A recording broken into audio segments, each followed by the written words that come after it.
let's go! Yeah, for today's video, bibisitahin nga pala tayo ng isa sa napakalupit nating kumpare. Ayan, si paring Jeffrey Umali. Yan, shoutout sa'yo paring Jeffoy. Maraming salamat sa walang sawang pagsuporta at pag-share ng ating mga walang kwentang videos dito sa Facebook. Ayan, so ang gagawin natin, kukulayan natin yung kanyang tattoo. Actually, gawa natin yun or project namin yun last year. Originally, black and gray yung design. Pero ngayon, kukulayan natin ang kanyang buhay. Hindi, joke lang.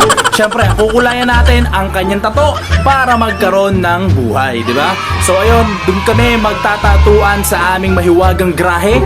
Okay? Dahil mamamam kami ng kaunti, pampaantok lang. Okay? So ayan, kung gusto nyo makita, stay tuned lang kayo. And there you go. At ayun no, medyo nakulayan ko na nga yung ulo na part ng ating koi fish. Pero yan, flex nga pala natin ang old tattoo ng ating kumpare na project namin last year. Okay, so ayan no, dito nagtamang punas na lang tayo. Sinisipat muna natin kung ano yung mga bagay na dapat pa nating gawin at dapat pa nating idagdag sa kanyang napakalupit at napakaangas na tattoo. Ayan, isang koi fish na sleeves. Ayan, unti-unti aayusin natin yan para mas mapaganda at mas magkaroon pa ng buhay. Let's go!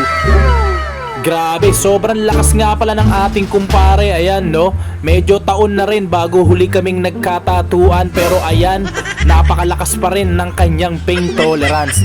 At eto na nga pala ang ating finished product for this session. Eto na, let's go. Ayan, so sa mga interesado magpatato, wag po kayong mag-atubili at wag kayong magdalawang isip na i-PM kami rito sa aming page.